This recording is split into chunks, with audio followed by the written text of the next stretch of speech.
waaw asalaamaaleykum nuyu naa leen ci beneen yoon ñi ma dee faral dee toppa di ma seetaan di leen baalu àq rek macha allah taking a quick dama doon daw nii ba ñaxa nag don't mind me dama doon daw ba ñaxa kon ma ne xaaral ma taxaw rek def this video ma dox li des ci jone bi because this is something loo xam ne daf ma ñor. I want to do it but I barely have time honestly since I came back from Banjul maa ngi daw rek di liggéey ku jógee Banjul foog nga buroog moom loolu la yàlla dogal Banjul moom ku fa dem ba ñëw foog nga buroog rusuma pour wax suma buroog waaye sant yàlla bu baax a baax a baax di gërëm yéen ñi ma toppa di ma seetaan saa su nekk last video bi ma ko defee I have an overwhelming feedback about it mooy li ma leen wax rek ci video boobu wax naa leen ne bi ma jógee Banjul gis naa lu bari after 13 years of not going te man yàlla def na lu ma gis rek ñaareel loo xam ne su dee suma personal experience la ma bugg a see jàngee jàngalaa la si gàgganti ci nit yi ba nga xam ne man su dee am na lu ma ci dal loo xam ne gàllankoor la du ma bugg a mu dal ñeneen kon video bi ma def bu yàggut 3 days ago ni ma ko waxee I have an overwhelming feedback about it. A lot of people can relate to it. A lot of people gis nañ ci seen boppa bi ma wax ba ñaax nit yi pour tënka ne waaw jamono dafa wecceeku te ñu war a wecceeku ànd ak moom rawatina ñun ñu nekk bitim réew ak America for that matter. Laws yi now are no longer favoring the immigrant communities. That's the bottom line and the reality. ñun ñëpp mun nañoo choose to be in denial about it but the reality mooy loi réew yi dañ change te loolu luñ war a understand na bari na yuñ daan def di get away with it as a people as immigrants no we cannot get away with them anymore ku si nekk in denial nag comme ni ma ko waxee ñemeñ lu xotteeku ni ko imam Babali waxee rek ci rafle ngaay mujjee ci rafle ngaay dëkk képp ku ñemeñ lu xotteeku according to imam Babali ci rafle ngaay dëkk. I said it the last time, it may sound funny but it is true and it is a fact. So kon may ñaax suma mbokki Gambians yi ak Africans yi ñun ñu nekk bitim réew ñu bàyyi suñ xel bu baax a baax a baax rawatina nag ñi fi yàgga tuuti. ngeen baalal ma dama amoon call bu doon dugga si waaye li ma wax rek maa ngi konteel suma boppa 13 years of being in America am na ñu ma fi gën a yàgga fuuf ñu fi def 20 something 30 something 40 something and even 50 something years. It's no lie. Every year léegi we see a lot of Gambians suñ ñuy am njaboot buy graduate fii nii ngeen baalal ma rek ngeen baalal ma dama amoon call bu doon dugga si rek maa ngi jéggalu si loolu waaye li ma wax mooy every year we see a lot of Gambian kids graduating on a yearly basis. Right now si graduation season lañ nekka hardly does a day passes by without us seeing benn ñaari xale yuy graduate from high school, from college, from universities ñoo xam ne ñu ngi si seen aga nañ 18 20 something 25 years old. So we can choose to be in denial. Yàlla def na nag ñu fi gën a yàgga liñ xamoon la ñoo foog ne mooy dox benn tey te fekka demee wut noonu kon ñu war a gën a góorgóorlu xam ne lu waaye dëkk bi dafa wecceeku te yu bari yu xotteeku yiñ daan def junja doy na borom xel yu xotteeku yu bari yiñ daan def and we got away with it du eboo ñu bàyyi ko because dëkk bi mu ngi wecceeku and it's changing loolu laa ne xaaral ma baaxee ko askan wi ci li nga xam ne moom laa doon wax last time ne am na ñu bari ñu si gis seen bopp nag bi am ñu ma contact sax di laajte help tips of what they can do pour mun a regularize seen status ak loolu ku si nekk di liggéey kayiti jaamural def yéenay comme ni ma ko waxee fingerprinting technology ak yu bari dafa contribute ku fi nekk si benn liggéey tamit di struggle ci benn place bi benn liggéey bi rek bañ a grow into it suñ position si sax suñ ko jàppee we settle for the most basic position when we work and not actually settle for having the nekk fa managers supervisors wala excel into other positions which is very important for us to do as a people and we don't want to consider it ñu si bari si ñun suñ commencé liggéey benn place rek we get comfortable and stay at the same level for years suñ gisee suñ mbokk yi muy Senegalese muy Nigerian muy ñeneen xeet yi they come and they excel Chinese yi they come and excel you talk about the Hispanics they come and excel in different fields but us as Gambians we want to settle for less all the time get into our comfort zones we need to change those things liggéey yu bari ni ma ko waxee technology mi ngi ko affect bu yàggul rek maa ngi déglu news bi maa ngi dégg ne Boeing ñu ngi lay off about 200 employees anywhere from the lowest employees all the way to corporate employees Boeing the biggest company bi nga xam ne ñooy defar airplanes ñu ngi lay off about 200 employees why is that so if a Gambian happened to be working for Boeing and you were comfortable for the longest not wanting to settle to do for anything else su la Boeing lay offee lan nga def if you work for any company be it in the hospitality industry be it in the healthcare industry wala any other industry education whatever it is fooy liggéey nañ xam ne luwaay dañ nekk di wécceeku te companies yu bari guess what according to li ma dégg sax si Boeing ñi ñoo lay off ñu ngay try pour lay off employees yi fa gën a yàgga ñi nga xam ne ñoo gën a yàgga si place bi because the longer you stay at a place the more benefits you have suñ la doon fay $10 an hour soo fa defee 5-10 years commencé nga di am $12-13-15 an hour soo doon liggéey $25 an hour commencé nga di àgga $30 suñ la doon jox benefits ngay am half insurance di fay half of the premium di nga am 100% benefit ñoom ñu la fayal yëpp so liability issues yi dafa bari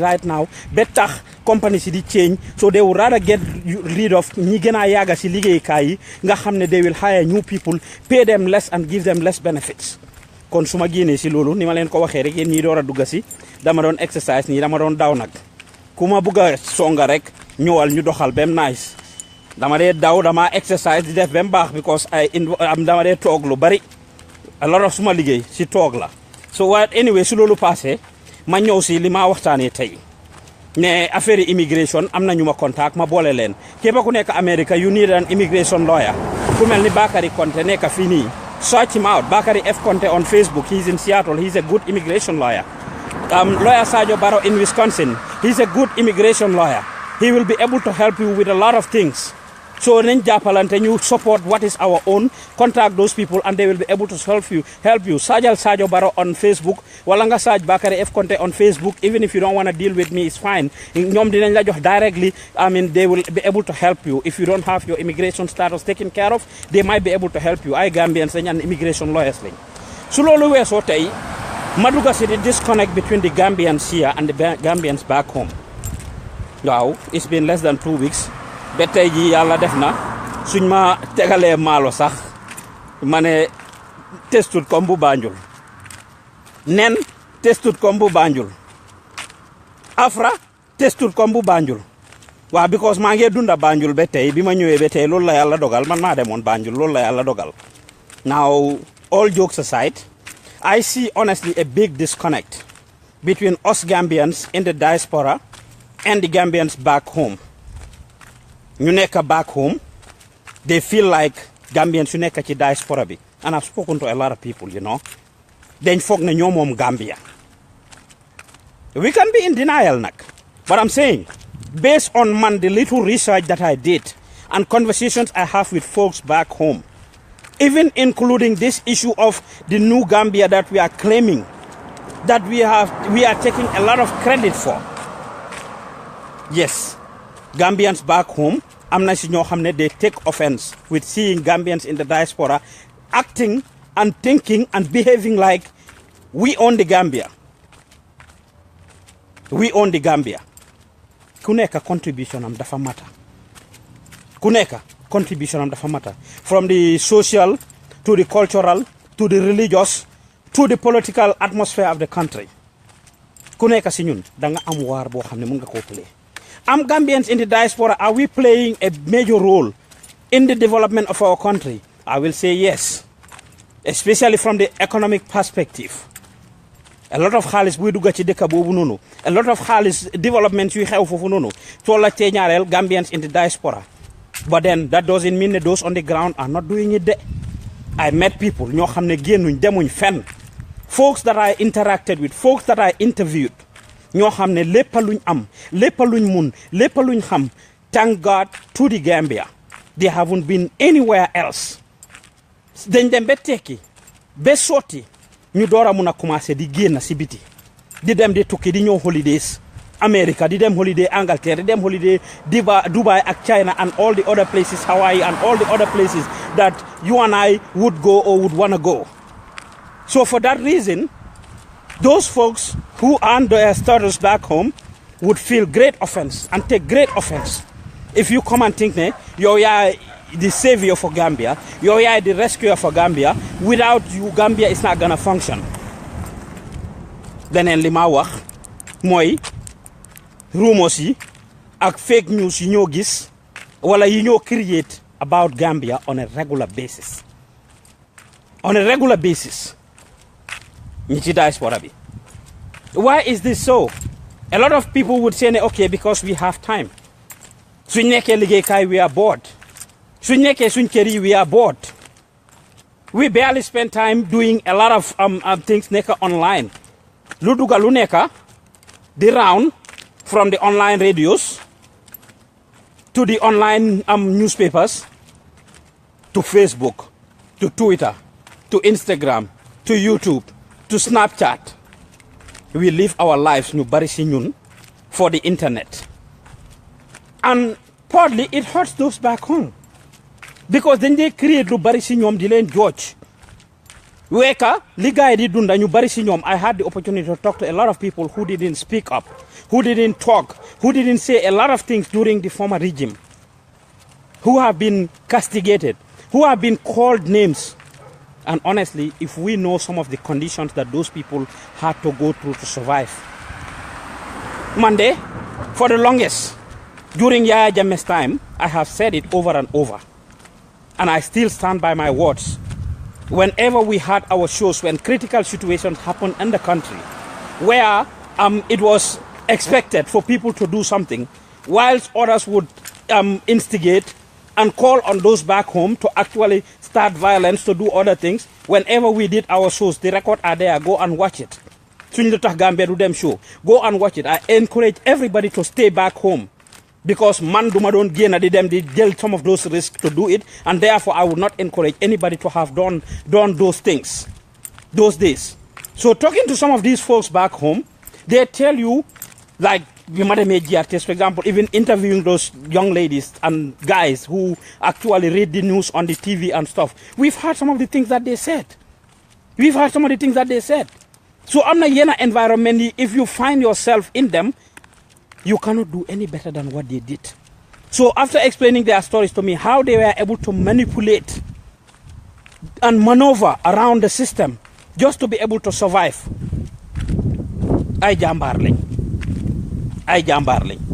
So if you and I have an opportunity, have access to go online and write whatever is on our mind, or sit on our radios and say whatever is on our minds, or sit on Facebook, go live and say whatever is on our minds, then at the end of the day, ñoom ñu nekk Gambia, suñ sañoon ñoom ñi ko dunda, ñoom ñu nekk under that condition, they will be the one to act before us because ku si nekk suma boppam la gënal du bañ naa la.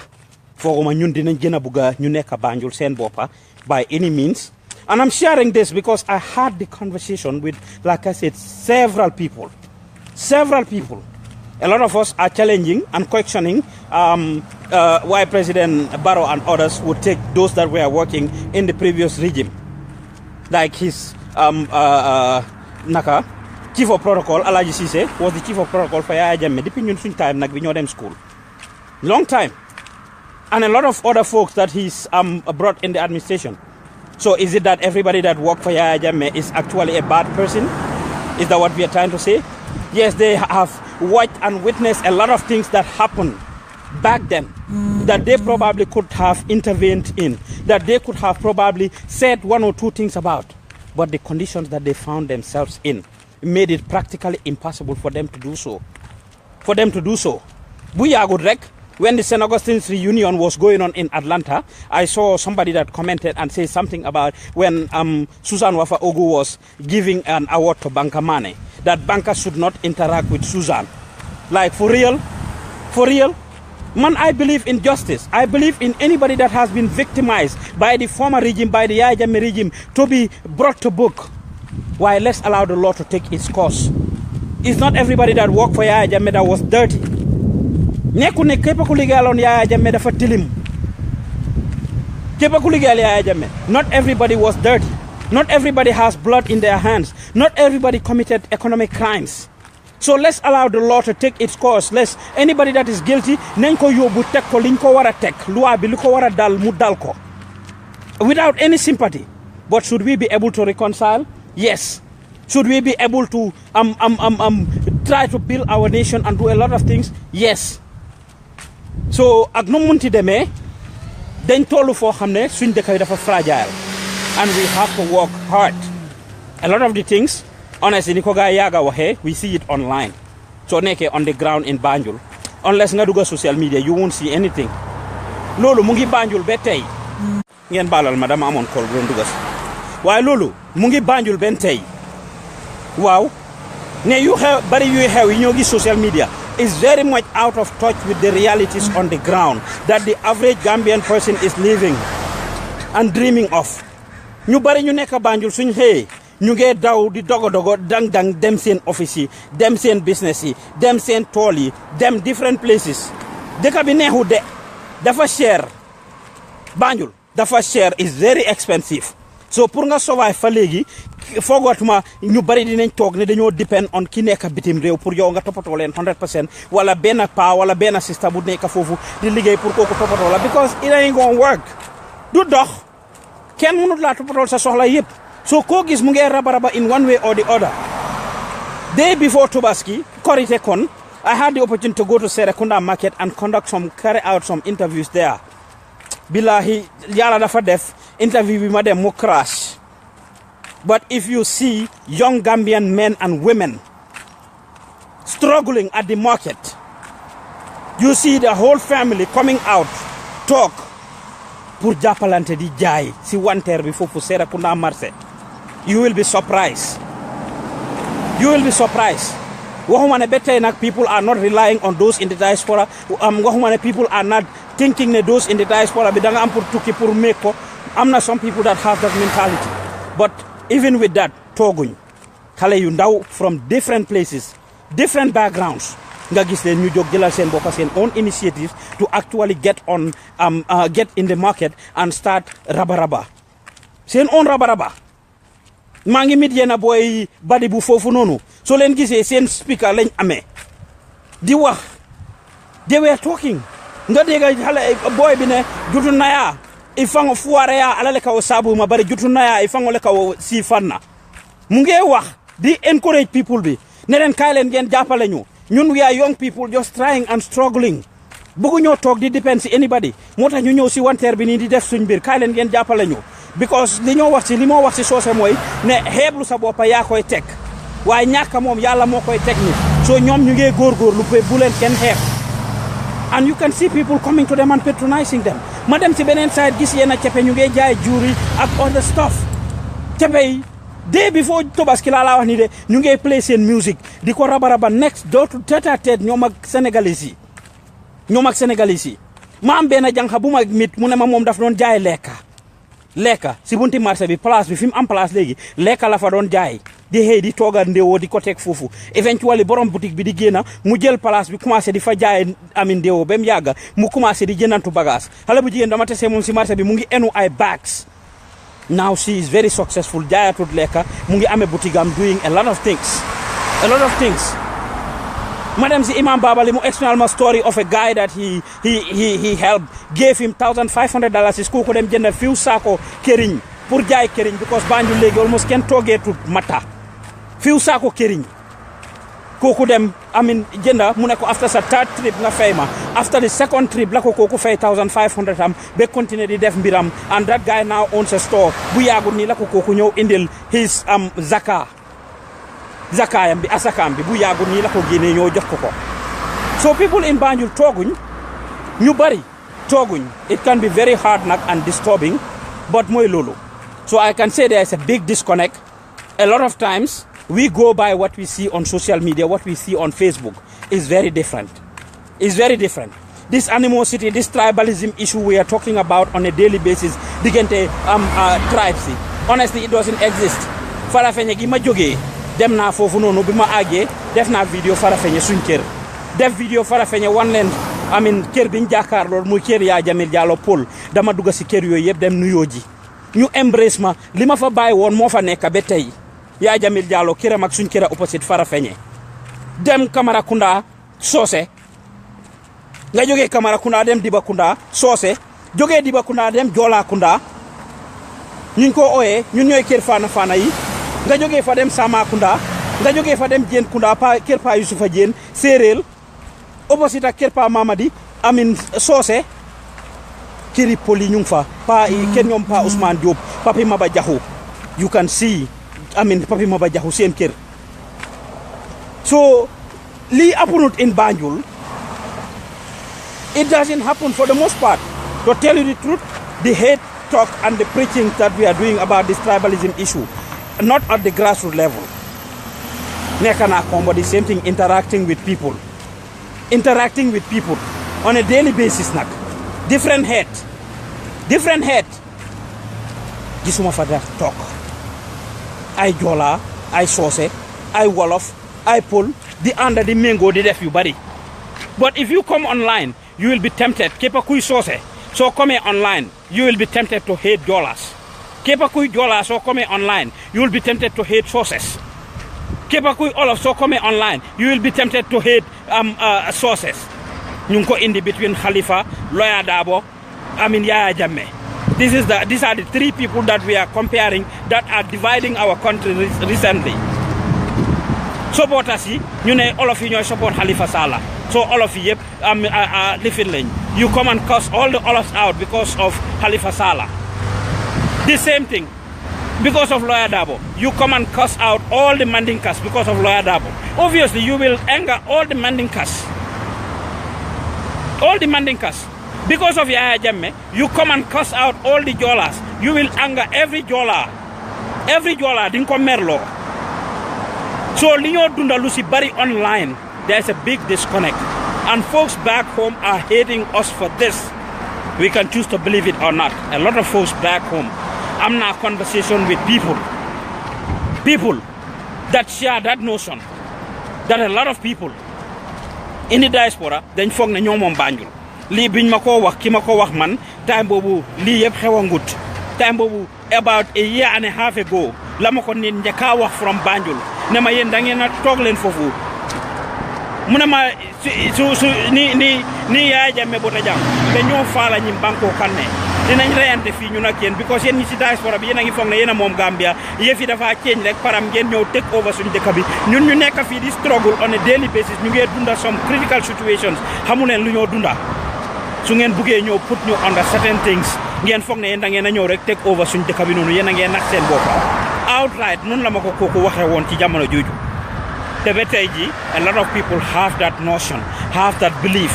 Ne ñi nekk ci diaspora bi dañ bëgg ñëw take over Gambia wala dañ fogg ne ñoo mom Gambia ñoy rule dëkk bi liñ wax moy xew liñ bëgg moy am te suñ ko defuté ay di mburu sarax ñoy dictate dëkk bi. We have to be the eyes of the country, we have to be the mouth of the country. At least su fekkee ne ñu ngi fightal guy through. We are exposed to a lot of things that they are not exposed to. We have a lot of opportunities that they don't have. We have a lot of time to do a lot of things. Yoo xam ne ñoom mënuñ koo def. But should that make us dictate their lives? Should that make us dictate their life? No. Lii mooy li nga xam ne mooy li happen si dëkk bi. It's hard to say. It's hard to say. Waaye lii mooy li nga xam ne mu ngi go on in Gambia, and I think a stop need to put to it.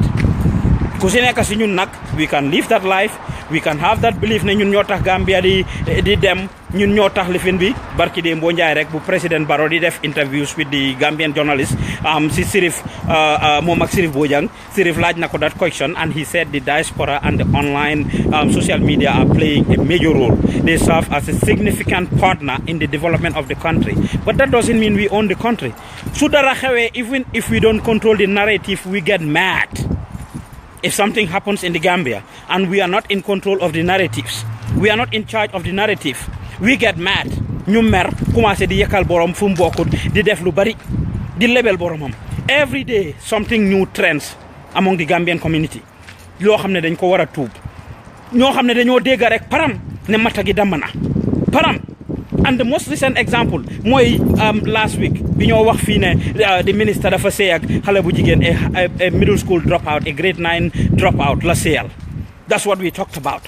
A lot of people didn't know ne xale bu jigéen boobu is over 20 now ne kooku bi moo drop out grade 9 is not léegi ne takkut xale bu jigéen bi just because kooku dafa drop out of school.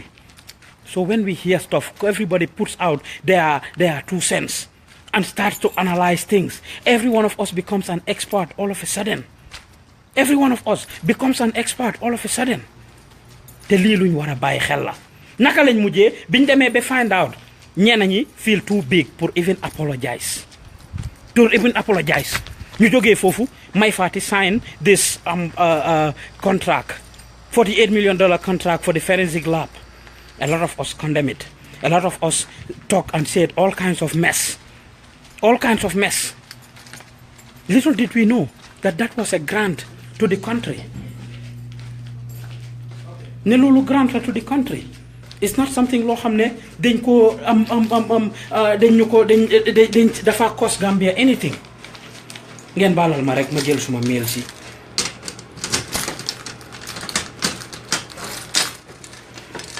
It's not something loo xam ne dafa cost Gambia anything.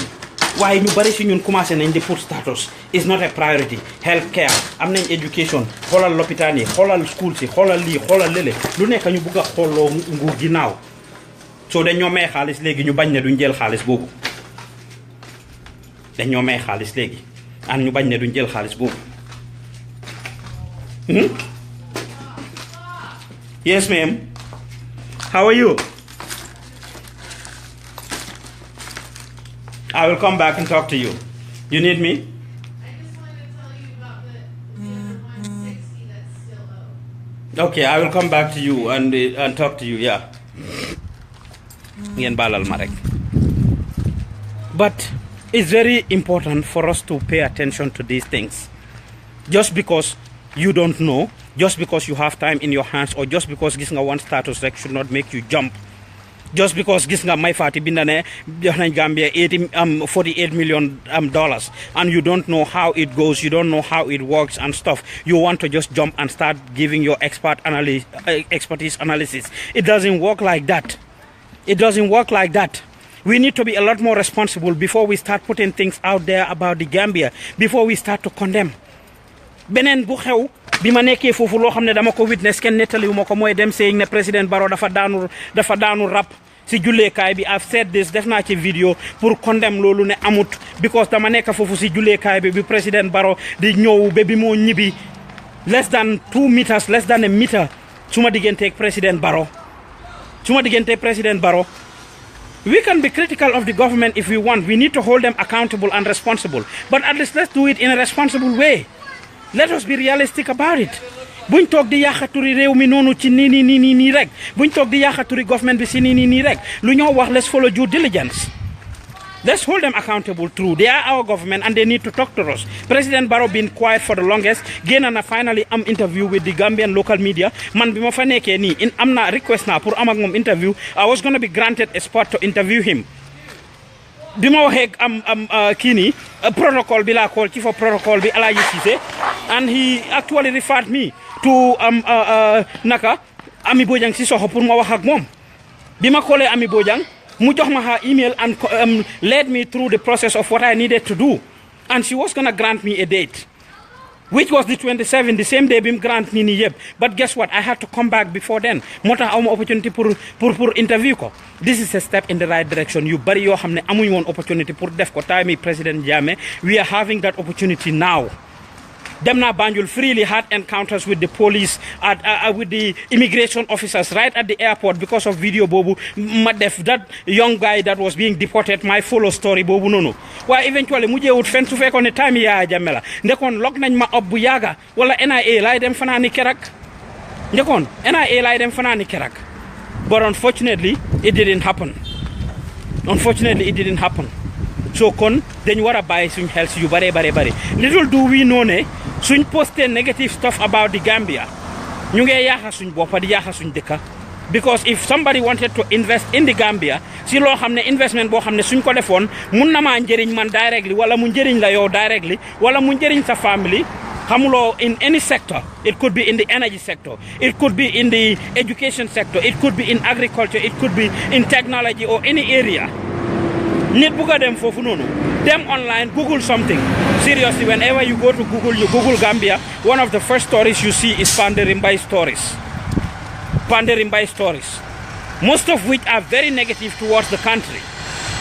So fake ene degala broda Panderi. Put it together. That's okay. That's okay. That's okay. Why so fake ene linga wax amut wala follow lo due diligence wala nita ñoo wax la rek.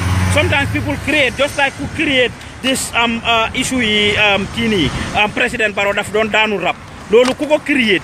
Dulu wherever she got that information from, that is a created myth and it doesn't exist anywhere. Happenut tay, happenut elek. Not si jumaa ji de, not si julee kaay bi, xanaa feneen waaye du si julee kaay bi. So create a story nga foog ne yow dëkk bi nga yàqa wala yow hate nga President Barrow benn façon ngi hate wala hate nga Yaya Jammeh benn façon ngi hate wala hate nga keneen ku munti nekk Halifa Sallah or anybody that you talk about, either is a politician or anybody else, nga hate ko benn façon ngi hate ba tax nga dem binda something wala wax something def a video wax lu négatif si kooku noonu wala ci réew mi te fekk demee wut noonu.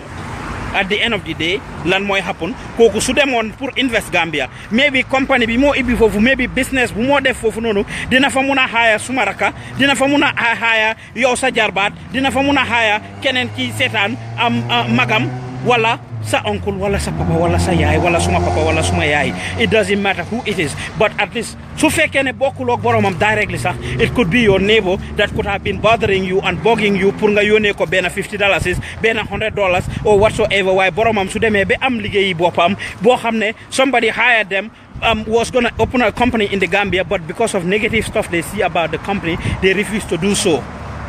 They refuse to do so. They change their minds.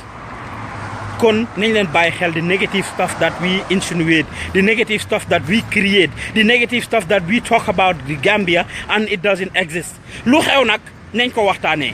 I will be quick to say the next minute I will see people tey ñu bari ñu ngi kontaan maybe that thing I'm advocating for the president or UDP or Halifa Sallah or somebody. I'm not advocating for any of the folks. None of them. None of them. Elek su Halifa defoon naka sudut noonu yi tamit ñu war koo waxtaanee dinaa ko waxtaanee su président Barrow defoon anything tamit ñu war koo waxtaanee dinaa ko waxtaanee. The next minute ñu ne xanaa du yaa ko fi doon tagga démba di ko gërëm tagguma président Barrow de reality bi laa nekk di wax based on what I saw, based on what I saw and know, based on facts. So whoever is going to talk, whoever is going to write, be an ambassador. We all have that moral responsibility and obligation towards our country to treat the country right and talk positive and be ambassadors about our country. Ambassadors. Positive ambassadors. Lu negative, lu xew nak is okay, is important pour ñu waxtaanee ko. Social media have become a platform for public debate and forums. Yu bari yoo xam ne mënuñ koo waxtaanee amuñ opportunity pour waxtaanee ko certain things. Our voices are heard today and we create a lot of impact. Then they create a lot of impact. Why should we abuse that? Should we take advantage of that? Ne just because they ñoo déglu rek man am naa voice su ma xëyee lu ma neex ma create. Lu ma neex ma create. Loolu is not okay. Nañ ko bàyyi suñ xel xam ne creating a negative impact or image of the country yóbbuwut ma kanam, yóbbuwut la kanam, yóbbuwut suñ dëkk kanam. Yóbbuwut suñ dëkk kanam. If you are one of those folks, before nga ko post xelaataat ko bu baax a baax. if you are one of the folks that just go about writing and posting stuff and talking about stuff that you are not sure of, that you don't know of, that you don't have any ideas about, just because gis nga ben ñaari nit binda rek pa su xeye rek binda dara ne tay li ak li xew Banjul rek the next minute that starts to trend. Everybody takes it and makes it a status and start to write and comment and elaborate on it and becomes an expert in that issue. All of a sudden you don't accuse Yaya Jammeh ñun ñu ko def ñun suñ boppa. We accuse him of being an expert in everything, but right now, yes, a lot of us Gambians, Diaspora, we are experts in everything. Everything. Because we comment and make analysis, wrong analysis about any and everything that goes on in the Gambia. Can we allow the experts to do what they have to do? Can we allow nature to actualize itself? Can we give honor to whom honor is due? These are very important things that we need to consider. Unless and until we do this, we will be very unfair to ourselves. We will be very unfair to our country. Because, comme ni ma ko waxee, a lot of folks back home, dañ jàpp ne ñu si diaspora bi dañ foog ne ñoo moom Gambia ñooy rescue Gambia ñun ñooy yóbbu Gambia kanam without ñun Gambia munta dem te loolu is not true. I have seen folks in Gambia who are doing it and doing very well.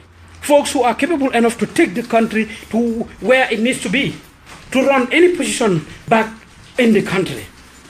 So loolu lu ñu war a bàyyi xel la bu baax a baax a baax ma ne xaaral ma share loolu is very important pour ma share loolu ak askan wi jógee Banjul fresh from the boat du lu ma nit explainal du lu ma gis hearsay waaye dama nekk foofu ma gis liy dox fii Lena dinaa ko wax te du mbiri bàkku and you can ask folks we deal with and the evidences are there. We always reach out to anybody at any institution,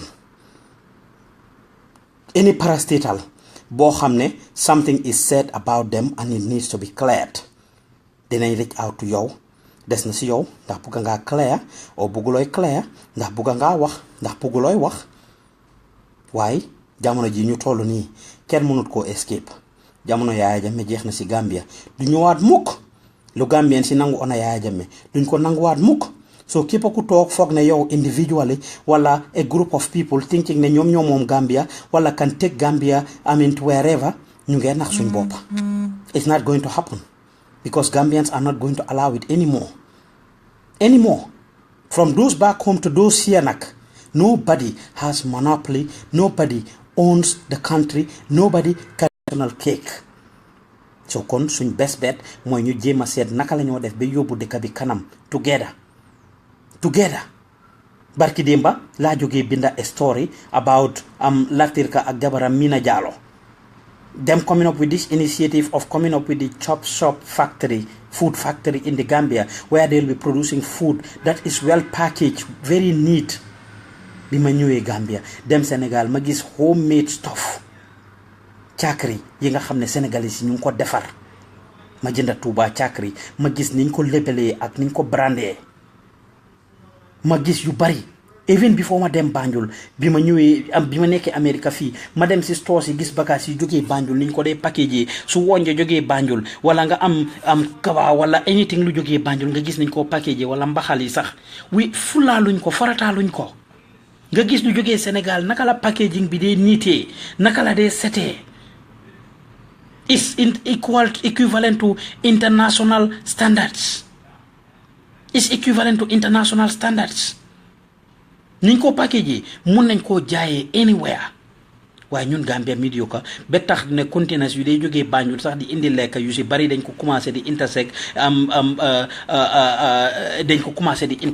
di ko jàppa because of niñ dee packagé seen bagages yi ak niñ dee dugalee bagages yi and the like kon nañ leen jàngatul laan comme li ma doon wax si ñoom Latirka they branded themselves ne instead of wax ju sew ji mbeleleel di lii let us create comme ni ko président Barrow waxee woon dañ war a génn si that box of buying and selling and start getting into production and manufacturing.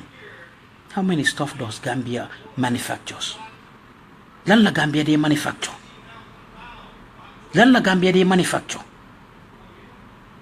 It's just because we barely come together, put our resources together, and we can make Gambia the paradise of the world. Wax naa leen ko. I've shared this story on my radio a couple of times, but I'll share it again for those that didn't hear it. My dawal taxi, ma get this guy from Belgium that I gave a ride benn day. ñuy wax mu ne ma mu ngi Seattle for 6 months. Lan la fee def? He is working on introducing a company here as a franchise. It's the biggest and most successful barbing shop in the whole of Europe. Most successful, the fastest growing barbing shop. Over 5 billion euros in less than 5 years or about 5 years. Naka la lolu starté? Guess what? This is a guy who said Baba bi nga xamne mom lañ crown a competition happened barbing competition in the whole of Europe la or Belgium ki nga xamne mo win on that competition. Mom mo am idea bi rek contact koku nonu. Koku pour mu ñu ibbi a company ñu partner and open a company barbing shop. Lan la koku def? Koku ñëw designer leen all the hairstyles that they needed to do. Mu get an engineer, bring ko on board. Lan la engineer bi def? The engineer came and designed seen barbing stores yi naka la moo mel pour def ko mu brandal leen store bi.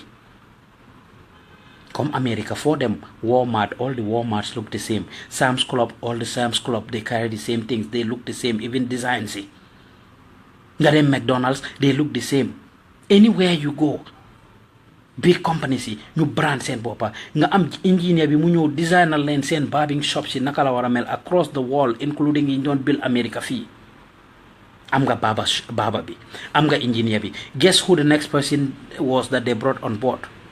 A lawyer, an attorney, a legal expert that would come and draft their contracts and all the legal stuff that they needed to do. All the legalities involved. You am a lawyer that would handle that. And guess who was the fourth person? Mom. And guess what his position was? Mom moy borom darza bi. Mom moy borom dinero bi. Borom kodo gi. Xaalis bi. Xaay bi. Mom moko mom. So you have somebody that has money that brought in a barbing expert, a hair designer, that brought in an engineer, that brought in a lawyer. 4 of them came together and established this company that became the fastest growing barbing shop in the whole of Europe, that within a couple of years, 5 years, they were able to come to America. New Ibi sent first one fini in Seattle, Lenko Ibi, 2 places in Len Ibi at the same time. First one bi, nyunko Ibi felenele Bellevue. The hotel bi neka Bellevue. The second one, mu Ibi ko Capitol Hill. Capitol Hill. Muma jox a lot of business tips of things that they did. The same business will grow. Munema su bugi ku buga jënd franchise $50,000 ñu jaay la franchise. You just get us a location. Ñun we will come and design the location and put it together for you. We will install everything. Then among franchise bi. Why can't we Gambians do things like that? Why can't different experts in different fields, people with different talents, people with different opportunities come together and start up something that's gonna be great? Suñ bokki Sénégalais su ñëwee moodu raba before you know it, you start establishing things in the Gambia. Ibi four, ibi ay napekaay, ibi ay factories that will produce stuff. So demee Sénégal lu nekka man ko wax ci radio bi ne dama dem foofu noonu fekk gaaya ngi tek amin am ànd ak suma broda bi mu soj ma dégg mu ne borom boutique bi jaay ma minti Balla Gaye. Borom boutique bi génnee ma ne luy minti Balla Gaye. On the whole, it's just like cough drops. Cough drops, Balla Gaye cough drops in Senegal. Medina Bañes. I was amazed. Medina Bañes. Suma broda bi jënd fa Balla Gaye cough drops. Balla Gaye mbor la. Of course, mu am pour am lolu. Ida endorsement la company bi ko defar ñoko endorse ba tax mu démé nonu ñu fay ko mom xalisam mu lekka bu sam keneen lekka company bi lekka ndax mom Balla Gaye mo tok xelaat creative xamne boré bi rek duma yobbu mu create lolu nga xamne even bim démé be daanu nekkatu amin roi ci arène bi at the end of the day he still has something that he is making money off of. Creativity, coming together, partnership, valuing everybody. Li ku nekk li ko yàlla may nga may ko ko. Xaalis réew mi flow naturally. Ku nekk enjoy sa part. So kon lii luñ war a understand la bu baax. suñ level of civic education nag suñ level of awareness dafa des tukki rek taxut nga xam yëpp de dem toog si classe jànga ba yëy kayit am bachelor's masters o PhD taxut nga xam yëpp kon yi yuñ war a bàyyi xel la bu baax a baax a baax yi yuñ war a bàyyi xel la bu baax a baax a baax kon ñun ñu nekk ci diaspora bi let us stop thinking that we own the Gambia because we don't. Let us stop thinking ne ñun ñoo amee réew mi because we don't. A lot of people are on the ground li gaay di contribute only if we know what they are contributing. Without their contribution it wouldn't have gone anywhere. We cannot be thousands of miles away and want to control that country. It ain't gonna work. It's not gonna work. It makes it hard for a lot of people. Whatever the case is, li ma gis Banjul man suma xel dal na ci yu bari ci fànn boobu waaye yeneen yi a lot of room for improvement am na a lot of things yoo xam ne dinañ ko waxtaanee comme dama ñëw di share suma experience ci li ma gis Banjul I will come up with more stories some other time some other occasion kàddu gi nag it's not intended to hurt anybody's feeling it's not intended pour ŋàññe anybody I'm not claiming to know more than anybody I'm not taking responsibility or talking on behalf of anybody suma experience li ma gis ak li ma xam rek laay wax ma feel ne suma ko siyaayee dinaa fàttali suma boppa jàngal suma boppa jàngalaale ñeneen kon yéen ñi nga xam ne yéen a ma seetaan di ma follow su ma ne oxo sax ngeen seetaan maay fàttali wala suñ mbokki Gambians si nekk ci media bi ñi leen na ooyee celebrity ñu ne ma bul wax celebrity because Gambians amuñ celebrity fekk am nañ leen because ku am mbooloo ko ne oxo rek nit yi déglu la ngeen ne toxo ñu déglu la ngeen ne leen jomp ñu ne la xaaw xaay kon su boobaa ñu war a responsible ci ni ñoo doxalee responsible ci tur bi responsible ci jëmma ji responsible ci mero bi ak ci ni ñoo doxalee saa su nekk so at the end of the day maa ngi leen a bëggee yéen ñi nga xam ne yéen a ñu seetaan yéen ñi nga xam ne yéen a ñoo follow ci Gambian Talents di jéggalu ne tey mënuñ leen woon a indil Celeb Avenue maag Jallow Jerry waaye incha allah su ëllëgee dinañ leen indil sentiments démba def nañ lu tax Gambia du dem maag Eva pa meññanta yi tamit next week incha allah dina dellu si waat su ko defee ñu indil leen meññanta bi ma jógee Banjul ba tey ñu ngi jéem a kacop di jéem a settle down ndànka waaye alhamdulilah ñu ngi leen a béggee bu baax a baax di leen ñaax pour ngeen jàppale ñu rek ci lépp loo xam ne ñu ngi koy def